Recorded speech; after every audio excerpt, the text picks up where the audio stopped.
नमस्कार दोस्तों, स्वागत है आप सभी का हमारे एक और नई वीडियो में। आज की इस वीडियो में हम बात करेंगे एक बहुत ही बेहतरीन जॉब जो कि है एसएससी एमटीएस।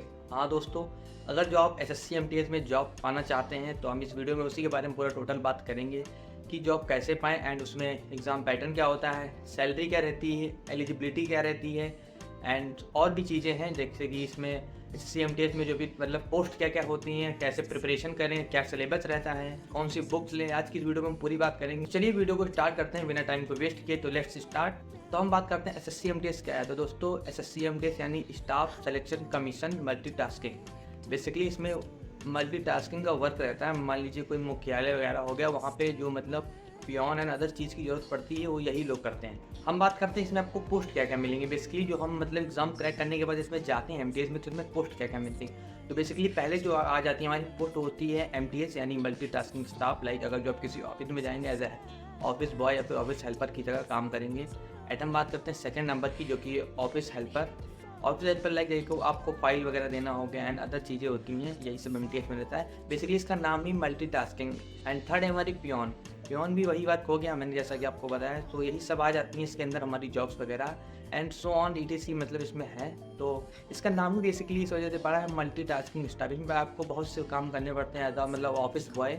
लाइक आप मतलब किसी ऑफिस में हैं तो उसमें जैसे चाय वगैरह बनाना हो गया एंड अदर चीज़ें रहती हैं। मतलब कुछ लोग ऐसा काम करवाते हैं चाय वगैरह, बट मैंने जहाँ तक रिसर्च की है ऑफिस का भी काम रहता है, फाइल वगैरह उठाना हो गया, ये भी चीज़ें होती हैं। तो आप लोग उसके बारे में थोड़ा बहुत अपने तरफ से भी रिसर्च कर लीजिएगा। बेसिकली मल्टीटास्किंग रहता है तो यही सब वर्क करना पड़ता है। सो अब हम बात करते हैं कि एलिजिबिलिटी क्या रहेगी। बेसिकली इसकी एज एंड जो अदर चीज़ें हैं। तो बेसिकली हम लोग बात कर लेते हैं सबसे पहले इसकी मतलब क्वालिफिकेशन आपकी आ रहेगी।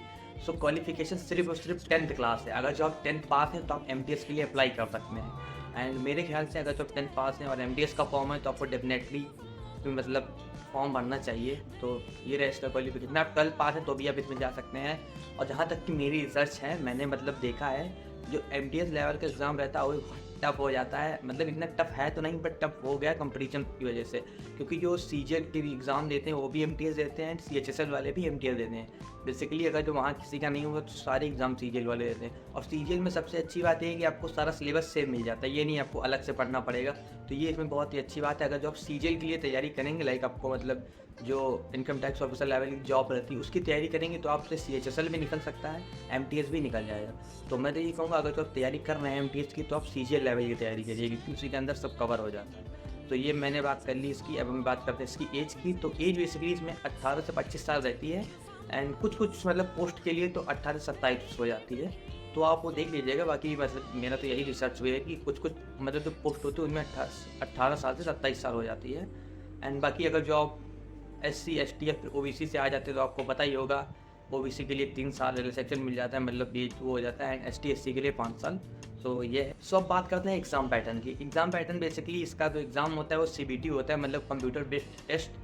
तो इसका एग्ज़ाम 2 सेशन में होता है। तो हम बात करते हैं फर्स्ट सेशन की। तो फर्स्ट सेशन में मतलब हमारा जो पहला एग्ज़ाम होता है मैथ्स का, जो कि जिसमें 20 क्वेश्चन होते हैं 60 मार्क्स के। मतलब आपके 20 क्वेश्चन रहेंगे 60 मार्क्स के। एंड दूसरा उसी में मतलब फर्स्ट सेशन में पहला मैथ्स का हो जाता है, सेकंड होता है रीजनिंग। उसमें भी 20 क्वेश्चन रहते हैं 60 मार्क्स के। मतलब आपको रीजनिंग के भी 20 क्वेश्चन एंड मैथ के भी 20 क्वेश्चन। बेसिकली आपको 60 नंबर के होते हैं, जो कि 120 हो गया। ये हमारा फर्स्ट सेशन के अंदर आ जाते हैं। और इसके हम टाइमिंग की बात कर लें, आपको फर्स्ट सेशन करने के लिए सिर्फ और सिर्फ 45 मिनट मिलते हैं। मतलब 45 मिनट, आपको 45 मिनट के अंदर ही सारे क्वेश्चन करने पड़ेंगे। और इसमें नेगेटिव मार्किंग नहीं होती। फर्स्ट सेशन में आपकी कोई नेगेटिव मार्किंग नहीं होती है। तो ये इसमें एक अच्छी बात है। आप लोग अच्छे से प्रिपरेशन करके जाइएगा। मतलब नेगेटिव मार्किंग नहीं तो इसका मतलब ये नहीं कुछ भी लगा दी। एकदम अच्छे से रिसर्च मतलब पढ़ के तब करिएगा, टिक करिएगा। एंड अब हम बात करते हैं सेशन नंबर 2 की। सेशन नंबर 2 में हमारा इंग्लिश एंड जनरल अवेयरनेस आ जाता है। सो जनरल अवेयरनेस में हमारे जो मतलब क्वेश्चन आ जाते हैं मैं आपको बता देता हूँ, जिसमें 25 क्वेश्चन रहते हैं। तो ये मतलब मैं यही बोलूँगा जनरल अवेयरनेस और हमारी इंग्लिश से थोड़ा नंबर अच्छे नंबर के लिए है। ऐसे जो 25 क्वेश्चन आते हैं जनरल अवेयरनेस के और 75 नंबर रहता है, मतलब 25 क्वेश्चन 75 मार्क्स के लिए। सो ये हमारा जनरल अवेयरनेस हो गया। एंड इंग्लिश में भी सेम पैटर्न रहता है, 25 क्वेश्चन एंड 75 मार्क्स के लिए। तो ये थोड़ा नंबर का गेम है। इसमें आपको अच्छे से सेकंड में मतलब जो सेशन सेकंड होगा उसमें आपको अच्छे से एकदम बढ़िया कंसंट्रेट होकर एग्ज़ाम देना है। और इसमें थोड़ी अगर जब मैं बुरी बात बोलूँगा तो वो ये है कि इसमें नेगेटिव मार्किंग है। हाँ दोस्तों, अगर मतलब जो फर्स्ट सेशन रहता है उसमें आपकी नेगेटिव मार्किंग नहीं रहती है, बट इसमें नेगेटिव मार्किंग है। तो आप लोग देख लीजिएगा। एंड टाइमिंग भी वही 45 मिनट्स, मतलब 45 मिनट आपको मिल जाते हैं ये भी करने के लिए। तो ये थोड़ा देख के करिएगा आप लोग। और इसमें ये नहीं कि आपको कोई इंटरव्यू देना है या फिर CBT 2 देना है, बस इसमें एक ही एग्ज़ाम होता है, CBT 1 कंप्यूटर बेस्ड टेस्ट होता है। एक ही बार में आपको 2 सेशन होते हैं, जिसमें पहले मैथ और रीजनिंग होती है एंड दूसरे सेशन में होता है जनरल अवेयरनेस और इंग्लिश। सॉरी, मैथ और रीजनिंग होती है एंड दूसरे सेशन में होता है जनरल अवेयरनेस और इंग्लिश। तो ये बहुत ही अच्छा ऑप्शन है। और अब हम बात कर लेते हैं SSC MTS में सिलेबस क्या रहता है। लाइक मैथ्स में क्या सिलेबस रहता है, रीजनिंग में क्या सिलेबस रहता है, जनरल अवेयरनेस में क्या सिलेबस रहता है एंड रीजनिंग में क्या सिलेबस रहता है। यही सब मतलब टोटल इसमें 4 सब्जेक्ट रहते हैं और चारों सब्जेक्ट बहुत ही मतलब अच्छी जगह हैं अपनी पे। तो हम सबसे पहले बात कर लेते हैं मैथ्स की। मतलब मैथ्स में जो आ जाता है, तो मैथ्स में बेसिक ही रहता है, लाइक परसेंटेज हो गया, प्रॉफिट एंड लॉस हो गया, रेशियो हो गया, डिस्काउंट हो गया, मतलब जितने भी चैप्टर्स आएंगे मैं आपको स्क्रीन पे लगा दूंगा, आप देख लीजिएगा, ये सब हो जाते हैं। एंड अब हम बात कर लेते हैं रीजनिंग की। तो रीजनिंग भी अपनी जगह पे मतलब अच्छे खासे लेवल पे आती है, लाइक एनालॉजी हो गया, कोडिंग डिकोडिंग हो गया, और भी बहुत सी चीज़ें हो गई। मतलब रीजनिंग का भी मैं आपको स्क्रीन पे लगा लूँगा, पूरा देख लीजिएगा सिलेबस क्या रहता है। और इंग्लिश की बात कर लेते हैं। इंग्लिश में इंग्लिश वोकैब हो गया एंड इंग्लिश वोकैब हो गया, और भी चीज़ें हैं, मतलब जो ग्रामर का सेशन रहता है। बेसिकली इसमें ग्रामर का सेशन आपको बहुत ही मतलब स्ट्रॉन्ग करना पड़ेगा। इंग्लिश का भी मैं आपको स्क्रीन पे लगा दे रहा हूँ, देख लीजिएगा। एंड अब हम बात करते हैं जनरल अवेयरनेस की, मतलब जो GK रहता है। सो GK में बेसिकली आपको इकोनॉमिक वगैरह हो गया, हिस्ट्री वगैरह हो रहा है, यही सब आता है, जो कि मैं आपको स्क्रीन पे लगा दे रहा हूँ, आप लोग देख लीजिएगा। आपने ये चारों सब्जेक्ट के मतलब क्या क्या चैप्टर वगैरह रहते हैं, क्या क्या पढ़ना है आपको देख लिया होगा। सो आपको इसी को लेके मतलब टारगेट रखना है, यही सब मुझे पढ़ना है, और इसी को अच्छे से तैयारी करेंगे तो डेफिनेटली आपका एग्जाम निकलेगा। अब हम बात कर लेते हैं आपका सिलेक्शन प्रोसेस क्या रहता है। लाइक आप मतलब एग्जाम दे दिए, उसके बाद आपका क्या सिलेक्शन प्रोसेस रहेगा। सो पहला आपका वही CBT एग्जाम होगा, जैसा कि मैंने आपको बताया। देन आपका DV होगा, मतलब डॉक्यूमेंट वेरिफिकेशन, ये सिलेक्शन प्रोसेस रहता है। अगर आप हवलदार पोस्ट के लिए मतलब जा रहे हैं तो आपको इसमें फिजिकल टेस्ट भी देना पड़ेगा, फिजिकल एफिशिएंसी टेस्ट, मतलब PET।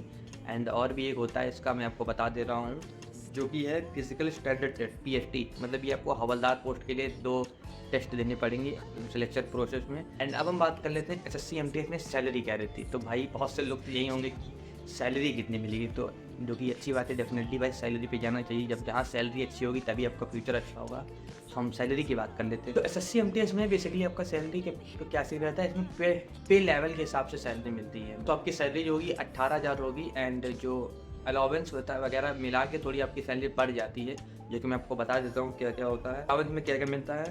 तो चलिए मैं आपको बता देता हूँ। तो पहला बेसिक पे एंड हो गया DA, HRA, other government benefits, मतलब जो गवर्नमेंट के बेनिफिट्स होते हैं, लाइक घर हो गया एंड हॉस्पिटल, मतलब जो बेनिफिट्स रहते हैं ये सब इसके अंदर गवर्नमेंट आपको बेनिफिट्स देती है, क्योंकि मतलब बहुत ही अच्छा है, मैं बोलूँगा। अब हम बात करते हैं SSC MTS की तैयारी कैसे करें। तो गाइस ये बहुत ही मतलब इंपॉर्टेंट टर्म है, जो कि मैं आपको बता रहा हूँ, ये आप जरूर नोट कर लीजिएगा मेरे साथ पेन लेके। बेसिकली इसमें 4 सब्जेक्ट हैं, और आपको लगता है कि 4 कुछ नहीं, हमारे स्कूल में तो 8 थे, 5 थे, हम लोगों ने निपटा दिया। तो उसमें बहुत ही अंतर मैं आपको बता देता हूँ। वो इंग्लिश, हिंदी, मैथ, साइंस वो सब अलग था, ये अलग है। तो इसमें अगर जो आपको मैथ्स मतलब जो होनी चाहिए, बेसिकली मैथ्स आपकी बेसिक स्ट्रॉन्ग होनी चाहिए। लाइक आपको 7th 8th क्लास की जो मैथ्स है, परसेंटेज, रेशियो, LCM, HCF, ये सब आपका स्ट्रॉन्ग होना चाहिए, तो आप मैथ्स बहुत ही अच्छे से निकाल देंगे। अगर जो आपका भी नहीं मतलब स्ट्रॉन्ग है, तो आप पहले बेसिक्स पढ़िए, बेसिक क्लियर करिए अच्छे से। एंड मैथ्स का यही रूल है, अगर जो आपको मतलब बेसिक्स क्लियर हो तो मैथ आपकी निकल गई। एंड अब बात करते हैं रीजनिंग। तो गाइस रीजनिंग का सीन क्या है, रीजनिंग नई है, मेरे लिए भी नहीं है, आपके लोगों के लिए भी नहीं, जो कि मतलब अभी 10th और 12th पास हुए हैं, क्योंकि रीजनिंग आज से पहले हम लोग को पढ़ाई नहीं है। तो रीजनिंग क्या है, रीजनिंग प्रैक्टिस मांगती है। आप लाइक कोडिंग, डिकोडिंग, एनालॉजी, ये सब सेंटेंस ये सब पढ़ेंगे, इसके बाद आपको प्रैक्टिस करनी पड़ेगी। अगर जितनी आपकी प्रैक्टिस होगी उतनी ज़्यादा आपकी रीजनिंग स्ट्रॉन्ग होगी। तो भाई प्रैक्टिस करिए रीजनिंग की। अब हम बात करते हैं इंग्लिश की कैसे तैयारी करें। तो बेसिकली इंग्लिश में आपको इंग्लिश ग्रामर स्ट्रॉन्ग करना पड़ेगा। इंग्लिश ग्रामर पढ़ो बढ़िया एकदम, इंग्लिश ग्रामर को स्ट्रॉन्ग करो एकदम।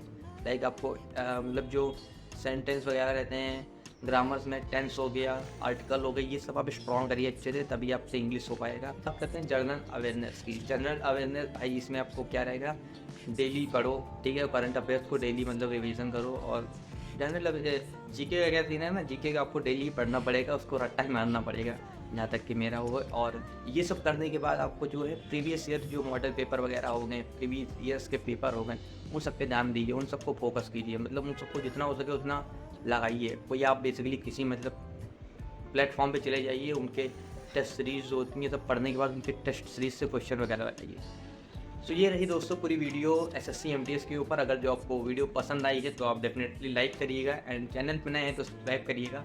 और आपको इसी से रिलेटेड लाइक SSC, मैंने आज SSC MTS के बारे में बताया एंड आपको SSC CHSL, SSC CGL और भी चीज़ें लाइक रेलवे में NTPC हो गया, ग्रुप D हो गया, बैंक्स के एग्ज़ाम के बारे में जानना हो तो आप मुझे कमेंट करके बताइए, मैं आपको बताऊँगा वीडियो। अगर जो आपको प्रॉपर ऐसे वीडियो चाहिए तो आप कमेंट करती है, अदरवाइज़ मैं वैसे टॉप 5 करके वीडियोस बना दूंगा आपको, मतलब टॉप 5 कौन कौन से एग्ज़ाम की तैयारी करें। बाकी आपको वीडियो पसंद आई तो डेफिनेटली लाइक करिएगा। इस बार मैंने कुछ वीडियो नहीं डाली सकते क्योंकि थोड़ा प्रॉब्लम हो गई थी एंड आप लोग प्लीज़ वीडियो को मतलब शेयर करिए, सब्सक्राइब करिए क्योंकि वीडियोज़ पे व्यूज़ बहुत कम आ रहे हैं। एंड जब आप लोग वीडियोज़ को लाइक एंड शेयर कमेंट करते हैं तो अंदर से मतलब मोटिवेशन आता है कि हाँ चलो एक नेक्स्ट वीडियो बनाते हैं। सो भाई लाइक करिए, सब्सक्राइब करिए एंड कोई अदर चीज़ जाननी होगी तो कमेंट करिए, वीडियो बनाऊंगा मैं। किसी भी टॉपिक पे आप बोलेंगे मैं वीडियो बनाऊंगा। तो थैंक्स फॉर वॉचिंग। हम लोग मिलते हैं किसी नेक्स्ट वीडियो में। बाय।